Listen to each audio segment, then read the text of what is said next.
solemnly swear that the testimony you're about to give in this cause now hearing shall be the truth, the whole truth, and nothing but the truth, so help you God. Just watch your step right there. If you could try to speak up nice and loud right directly into this microphone so the judge can hear you. Yeah. Good afternoon. Good afternoon. Sir, in a loud, clear voice, can you please introduce yourself, spell your first name and your last name? Officer Timothy Houston, TIMOTHYHOUSTON. And, sir, what do you do for a living? Patrol officer with North Andover Police Department. How long have you been doing that? A little over 5 years. Just gonna ask you to keep your voice up, okay? Okay. Thank you. Sir, did you, where'd you grow up? I grew up in North Andover Okay, did you go through the North Andover school system? up until high school. And where'd you go? I went to Central Catholic. After Central Catholic, what did you do? I went to Norwich University and got a bachelor's in criminal justice. Okay. After you graduated there, what did you do? I went to the Army. I was in the Army for 4.5 years, reached the rank of sergeant, and then came home, joined the North Andover Police Department. Okay. And so when was that you joined the PD? I started the academy in November 2020. And your rank now, you're patrol officer? Patrol officer. Okay. Can you tell us a little bit about your duties as a patrol officer? I worked a 4 to 12 shift. I started on midnights. I've been on 4 to 12. I think it's my 3rd year. It's basically if you're not answering calls, you're on the road, watching traffic, things of that nature. I'm going to jump back for a second and just talk about your military service. You were in the Army, you said? That's correct. Okay. And what did you do there? I was a cavalry scout. Okay. And what did that entail? I mean, I had different positions. The job itself, you mainly focused on reconnaissance. While I was there, I started as a dismount. Then I moved up to a gunner, and then I was a dismount team leader, and then I was a gunner for the lieutenants in the platoon. That's pretty much it. Where were you stationed? I was at Fort Lewis, Washington. Okay. Now we're going to jump back to the PD, okay? Okay. Do you know a person by the name of Kelsey Fitzsimmons? I do. How do you know her? We worked together briefly. I mean, she was in the academy. I can't remember how long she was out of the academy, but she was FTOing for a while, and she was FTOing on my shift. And then she finished FTO, and she worked on our shift for a brief period of time. Okay. FTO, what do you mean by that? So she was under a field training officer. So she was riding around with somebody while she got used to the job, learned. Did she ever ride around with you? No, she did not. Okay. Did you know her socially at all? Yeah. I was invited to her wedding. We kept in touch when she went on leave. Tried to keep her in the loop. Spoke with her, kind of, trying to get everybody together before her wedding. Her wedding was a decent amount of time away, and while she was out of work, we obviously didn't see her as much. So we had been working on planning something with some of the guys from work, people bringing their spouses, their dogs, and trying to figure out something, but it never happened. Okay. Did you know her fiance? I met him at the engagement party. Other than that, I'd see him, on calls if we had the FD, but I don't know him that well. Okay. So I'm going to turn your attention to June 30th of last year. Were you working that day? Yes. Okay. And at some point, did you get touched by Lieutenant Daly? Yes. Okay. And what was the nature of that communication? He called me and said, Justin filed an RO against Kelsey. He wanted me and Officer Noonan to go to the house and serve the RO, which required Justin picking up their baby and confiscating our firearms. Okay. How did he get in touch with you? Do you remember? By cell phone. Okay. Did he ask you to do anything in particular about Officer Noonan? Initially, he told me to drive past Kelsey's house and see if she was home. Okay. Did you do that? I did, And you knew where she lived? yes. Did she park in a particular place usually? So normally, yes, she would park in front of her house if she was home. I found her car 50 to 100 yards down the road, kind of in the school lot, kind of tucked away. Okay. Did you relay that information to Lieutenant Daly at that point? I did. Okay.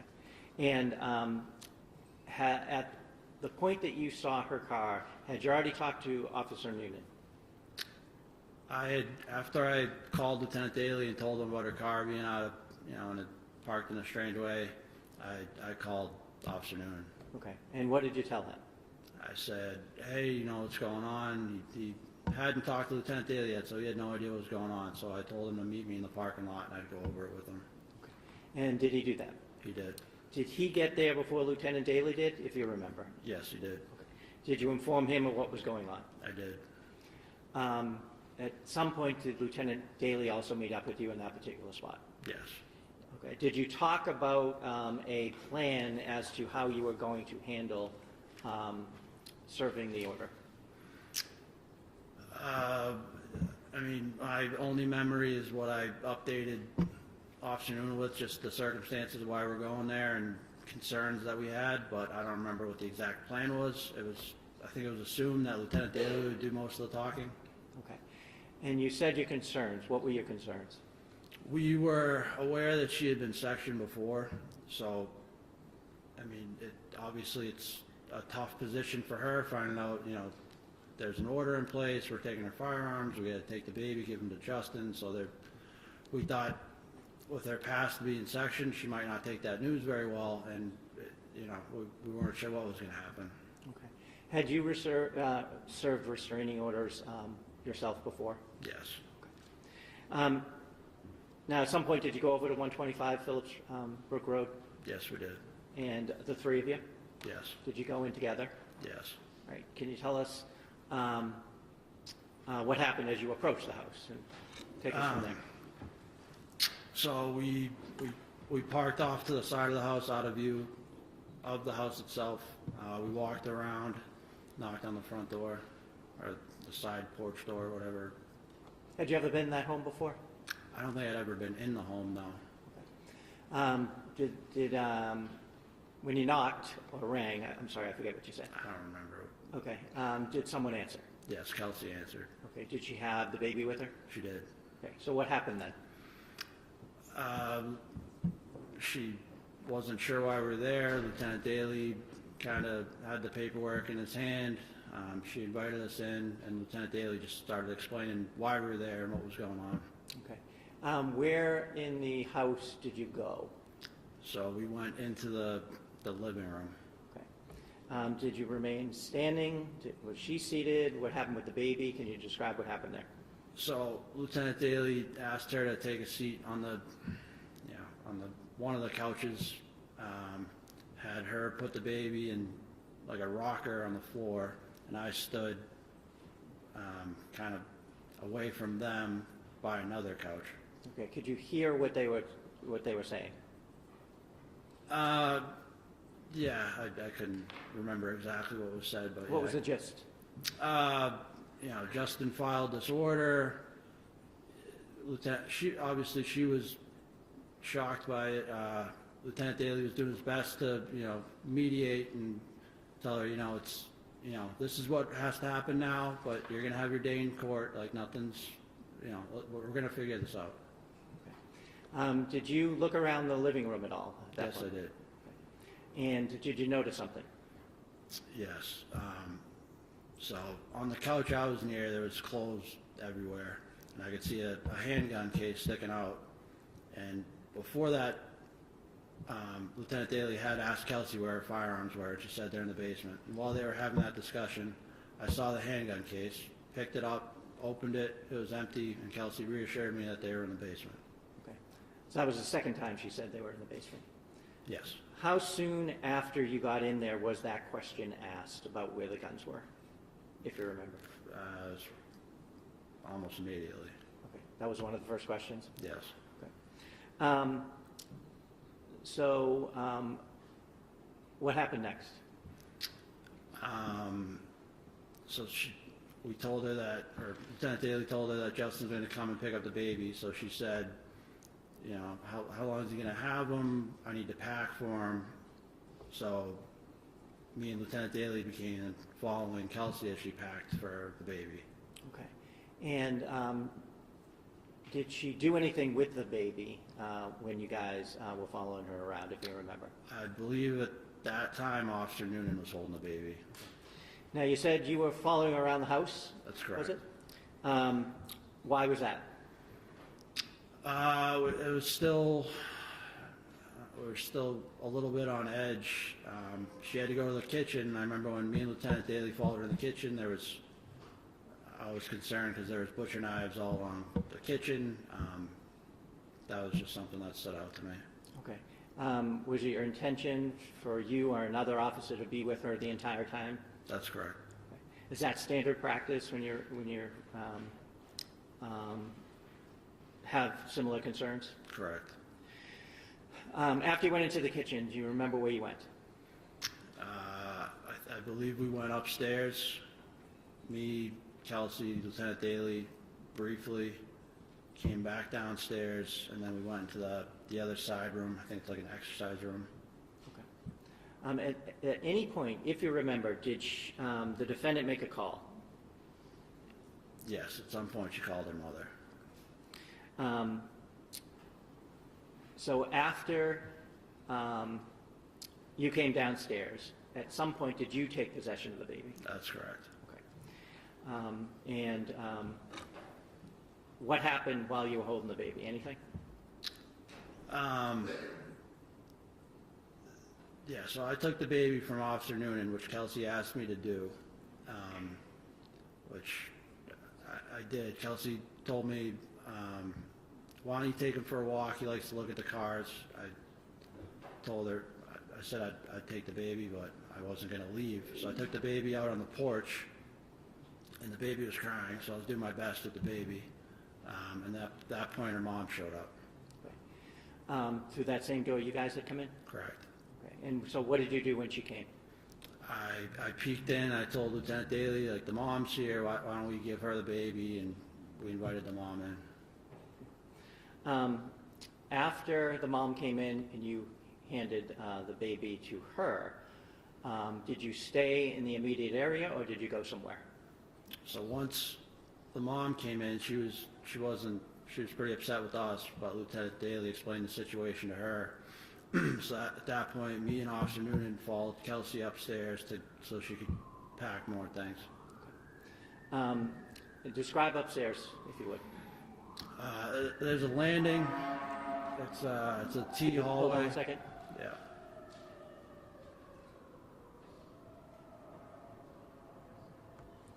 Okay. You go up the stairs. There's a landing, and there's a room off to the left and a room off to the right. And could you describe the room off to the left? It's got I believe it's the baby's room. Has a crib in it. And how about the room to the right? That would be Kelsey's bedroom. Now,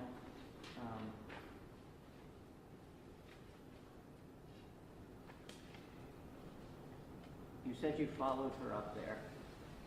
Did she go in any one particular room? She moved between both the rooms. Okay. While you were up there? Correct. And what was she doing? She was packing. At some point, she mentioned that Justin doesn't have a car seat, so she handed me a car seat. I was holding it, started putting more and more stuff in there, and at some point I put it down. Why'd you put it down? I didn't want to have my hands tied up. Okay. And did that continue for some bit? Briefly, at some point, she heard a female's voice downstairs, and she made a comment to me. She said, "Who's downstairs, my baby?" I said, "I believe it's your mom. I mean, we were just there." And she said, "That's not my mom's voice." And I got the sense that she wanted me to go downstairs and check, but I just kind of dismissed it at the time. Okay. And so you stayed up there. I stayed up Do you there. remember which room that was in when you were having that conversation? That was right at the landing, so she had moved, I think she had moved back to her bedroom, and as she was coming across, she had mentioned it. And at some point up there, I'd found another handgun case. Okay. And And where was that? I honestly couldn't tell you which room it was in. Okay. And did you look into it? I opened it, and she saw me open it, and she said, I already told you they're in the basement. Was there anything in it? There was nothing in it. At some point, was your attention drawn downstairs again? Correct. Okay, can you tell us about that? Yeah, so at some point Justin came, Kelsey heard his voice, and she said, I don't want him in the house. And at that point, I thought the only thing that was gonna escalate the situation is them two in the house together at the same point. So I wanted to help Kelsey out, so I told her I'd go tell Justin to leave. Okay. Where were you when this conversation happened? Between me and Kelsey, we were still upstairs. Okay. And was Officer Noonan also with you? Yeah, So did you go downstairs? I did, Okay. Officer Noonan stay up with Kelsey? correct. Where is she at this point, if you remember? She was either in her room or at the landing, but I couldn't be certain. But when we had that conversation, we were at the landing, and I'm Okay. You went downstairs. correct. And what did you do when you went downstairs? So when I went downstairs, I only saw Lieutenant Daly, the mom, and I told him, Kelsey doesn't want Justin in the house. And he said, all right, Justin's, I don't know if he said he's in the basement or he's coming up from the basement. He said, just go to the basement and tell him just to wait outside. Okay. So where'd you go? I walked past Lieutenant Daly and Kelsey's mom through the kitchen where the basement, the top of the stairs is, and I opened that door. Could you see down? So it was, the lights are off. I flicked the light to turn the lights on. Lights didn't turn on. So Could you hear anything downstairs? I couldn't hear anything, and I remember after I flicked the lights on, they didn't go on, and I'm looking at a pitch black basement, I thought there was a chance I misheard Lieutenant Daly, and I just kind of stood there. I was like, I really don't want to walk down there if he's not down there, but I don't know how I was just kind of having like a moment where I wasn't sure whether or not to check with Lieutenant Daly. Okay. Did something happen at that point? Yeah, so at that point, I heard Officer Noonan yell, Kelsey, and then I heard 2 gunshots. What did you do? I ran back the way I came. At that point, it was only Kelsey's mom. She was still in the living room. Lieutenant Daly was gone. He'd already gone upstairs, and I started making my way upstairs. Okay. When you were making your way upstairs, could you see anybody at the top of the landing? I could see Officer Noonan. And what happened as you went up? So, I mean, I knew it was gunshots. I came over the air and I said, start medics. I don't know if that got caught or someone else was calling at the same time, but I had my pistol out and I was going up the stairs. I saw Noonan and I said, like, do you get up there? What was that? And I can't remember exactly what he said at that point. Can you give us the gist of what he said? At that point, he said, yeah, he looked like he was still in shock. He said, yeah. So I kept moving up towards him, and as I got closer to him, I was like, what just happened? He said, she pulled a gun on me. And we talked about it later, but at that point, that's what he said. That's fine right there, actually. Okay, Just didn't want anything further. okay, thanks. Thank you. Do you remember the exact words he used? So the exact words he used would be after the FD and we had gone into the other room and spoken. But at that exact moment, I don't even. What's the basis? So, I'm not, I think this, I guess that it's a vague question because I don't know what he's referring to in terms of what conversation, how long is it after the incident, what's the demeanor, what's the purpose of it being offered for. There's a lot to unpack here. All right, well, what the answer was didn't include hearsay. It just was that I think it was something to the effect that later on they went in the kitchen, but maybe he and Noonan and had a discussion, something to that effect. But the objection is overruled. So the fact of the discussion, I don't object to, but just any further, I'm trying to stop it from coming out. Okay. Thank you. Would the exact words that he used when you first ran up the stairs, would it help you to remember if you looked at a report? I know he did say she pointed the gun at me, pulled the trigger, and racked the slide. Whether it was right when I was moving up the stairs or once everything got situated, it was in that time frame, but I can't remember if it was exactly when I got to the top of the stairs or. Okay, Motion to strike the testimony. would looking at a report help you remember that? Hold on a second. There's an objection. To strike what? Non-responsive, it's, I don't know what conversation he's talking about. It's hearsay, and All right, it's well- frankly news to the defense. Okay, so first things first. On the hearsay issue, Mr. Gubitosi, I'm trying to establish that it happened seconds after the event. so for the truth of the matter or state of mind? Both. Okay. And so, to the extent that you're seeking to offer for the truth of the matter, it's hearsay. And I think, didn't we already litigate the spontaneous utterance? No, that was a different time frame. Oh, that was a different, all right. So are you arguing that this should be admitted as a spontaneous utterance? Yes. Okay. And then the rest of your objections that is within there, let's just take them a step at a time. Let's get through the spontaneous utterance. So, Mr. Bradl, what do you say on the spontaneous utterance? So I think there's certainly a lack of foundation, Judge, where there's been two different overlapping statements that are referenced here. I don't know where they're going back to here. It needs to be clarified foundationally what happened before the statement, how long after the shots it was, what were the circumstances of that particular first statement they want to try to reuse. So That's what I asked for. I agree with Mr. Bradl that it's the foundation right now, and it's not the witnesses, it's fault. The foundation right now, to me, is confusing because he's having trouble remembering which conversation. And I do understand that. That's why I'm looking to approach with the report.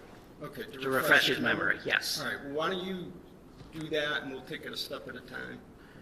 Just going to ask you to look But just so you know, for right now, I'm not going to strike the testimony because it can come in for state of mind. The issue is whether it comes in for the truth. Thank you.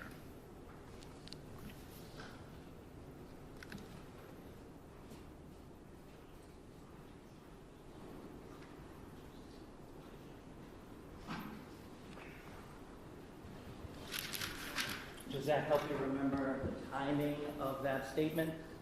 Yeah, that's correct. Okay. When did that statement happen? So that statement happened when I got to the top of the stairs. Right. I don't know what statement it is because he's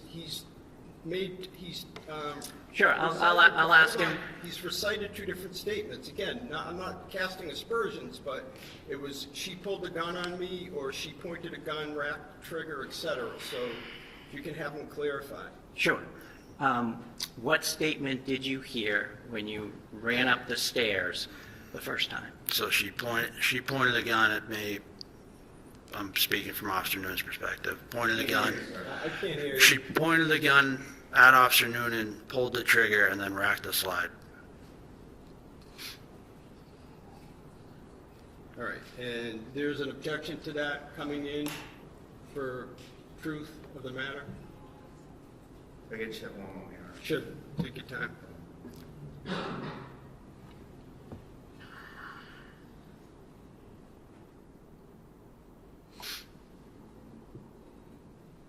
Judge, there's still a lack of foundation here, Your Honor.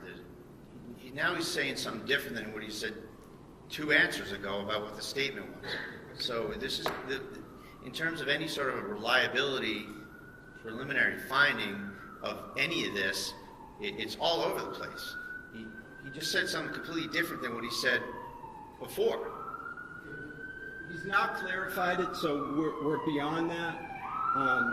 And so he's now has identified the statement, identified where it was made, when it was made. There was some mention before about the declarant state of mind.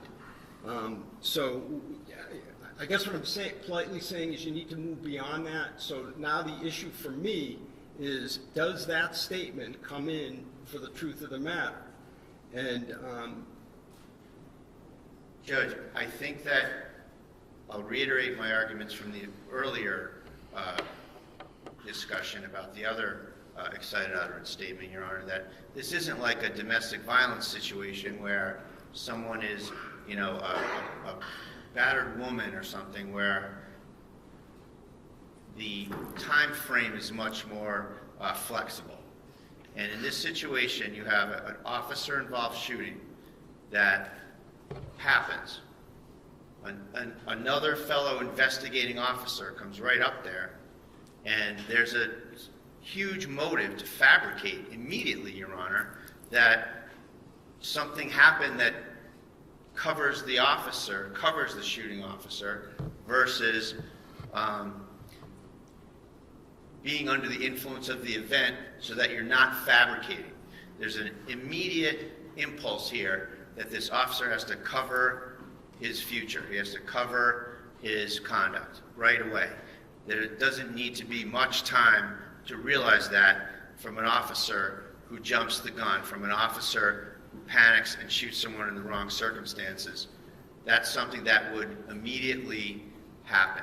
And particularly where there's no surrounding corroboration, where there's no attempt by the government or no testimony from Noonan that this happened.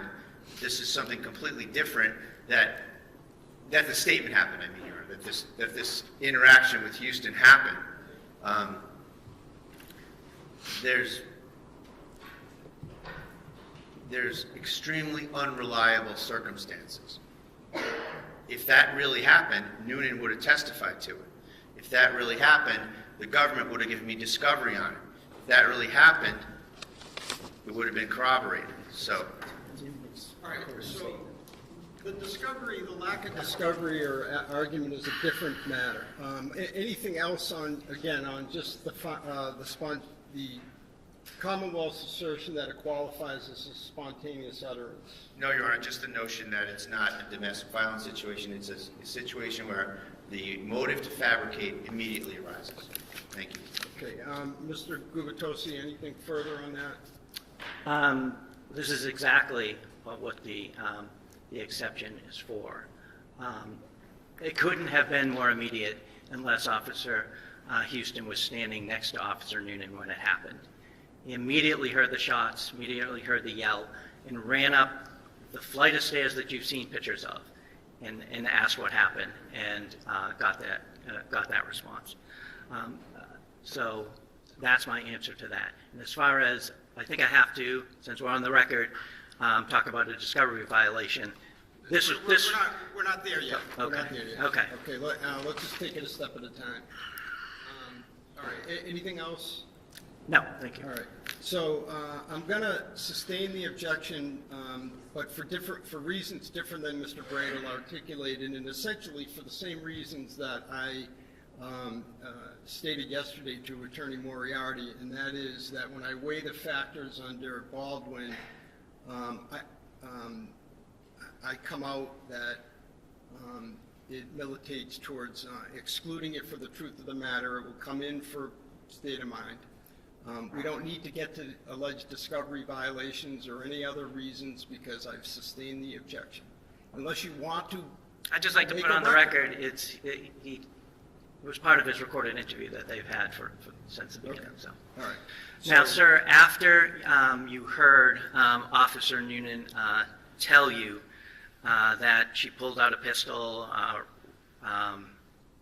pulled the trigger, and racked around, where did you go? At that point, I was at the landing. I looked in, and I saw Kelsey on the ground, and I saw Lieutenant Daly over. Okay. What was he doing? Anything?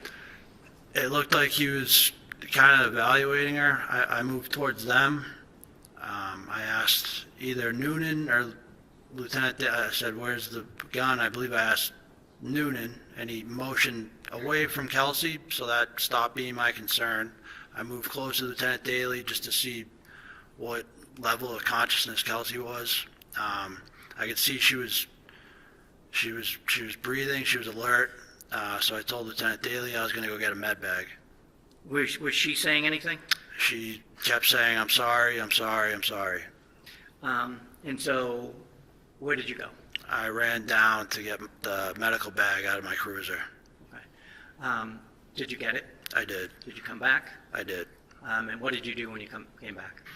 I threw the medical bag on the bed, and I started taking stuff out. I took out the AED, I took out gauze, wraps, stuff like that, handed it to Lieutenant Daly. Okay. Excuse me one moment. Sure.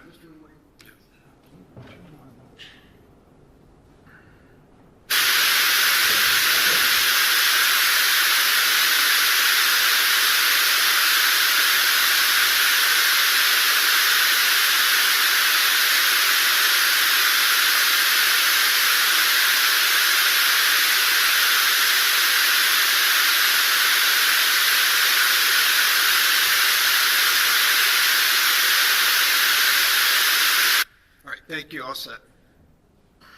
I'm going to jump back just a and you saw Officer Noonan. Did he have his gun out?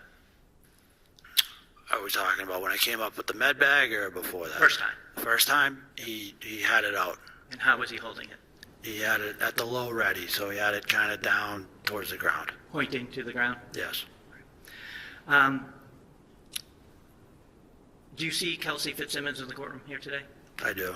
Can you point to her and describe an article of clothing she's wearing? She's wearing like a beige sweater. May the record reflect she's identified the defendant? It may. Thank you. I have nothing else. Okay. Cross-examination?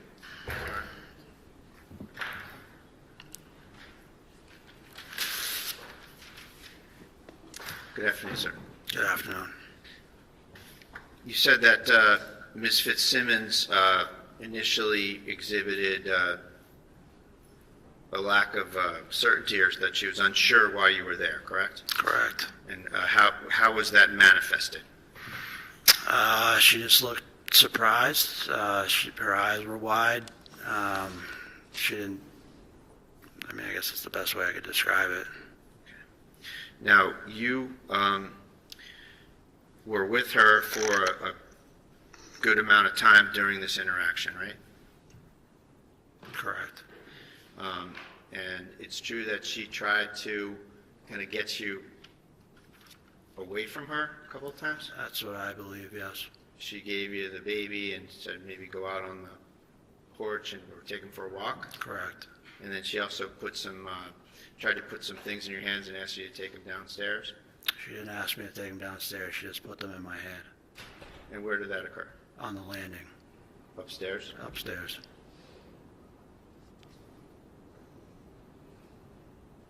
And you said that you heard Officer Noonan yell, "Kelsey," Correct. and that's all? That's all. One time? One time.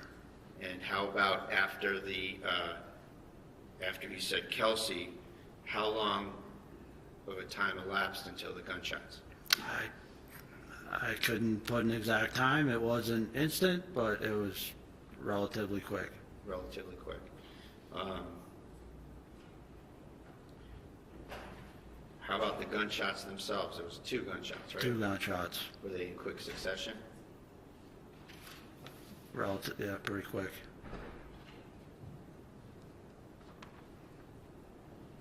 And you said that Ms. Fitzsimmons said, "I'm sorry, I'm sorry." Correct. Did she say, "I'm sorry, I tried to kill myself"? She did not say that.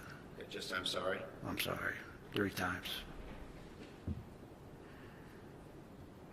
Now, was there a plan before this to section Kelsey?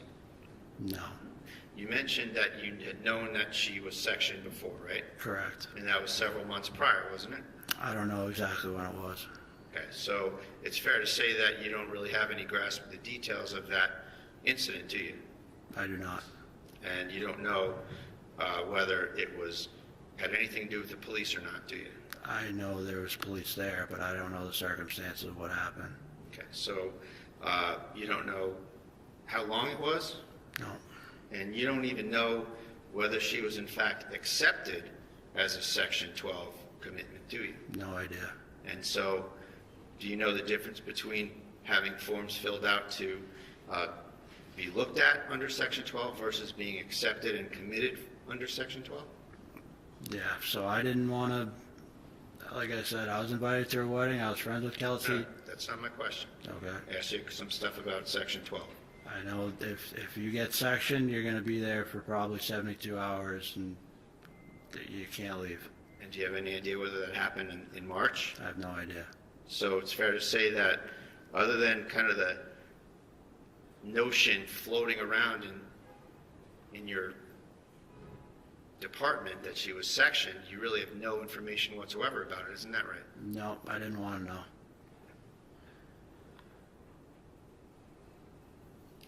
And then you said something about the knives in Ms. Fitzsimmons' kitchen? Correct. What's the status of the knives in Ms. Fitzsimmons' kitchen?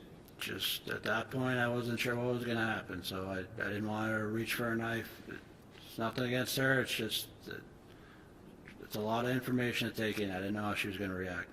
Okay, so was there something strange about the knives that were in her kitchen? No, it's just a weapon in the kitchen. So when you're serving one of these things, anything can be a weapon, right? Any normal household product item can be a weapon, right? I wouldn't say anything. Or a lot of things. How about that? Yeah, let's go with that. And in this case, there were knives in her kitchen. Is there anything more to it than that? No, that's it.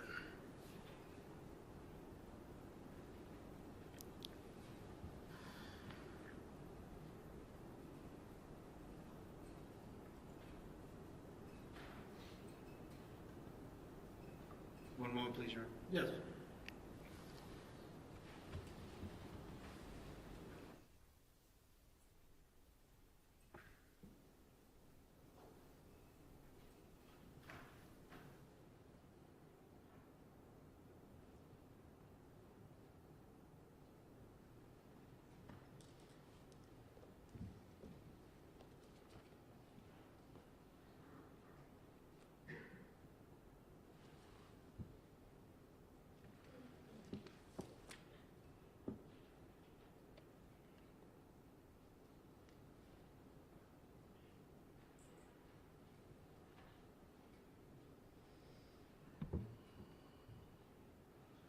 Thank you. Nothing further. Okay. And any redirect? Yeah, just briefly. A Okay. lot of things could be weapons, correct? Correct. So that's why you don't leave someone alone, right? Correct. That's why you keep eyes on them the whole time. Correct. That's why you're, to use a term, in their pocket while they're walking around, correct? Correct. Thank you. Any recross? Nothing further. Okay, all right, you may step down. And Commonwealth, you can call your next witness. Michelle Mitchell.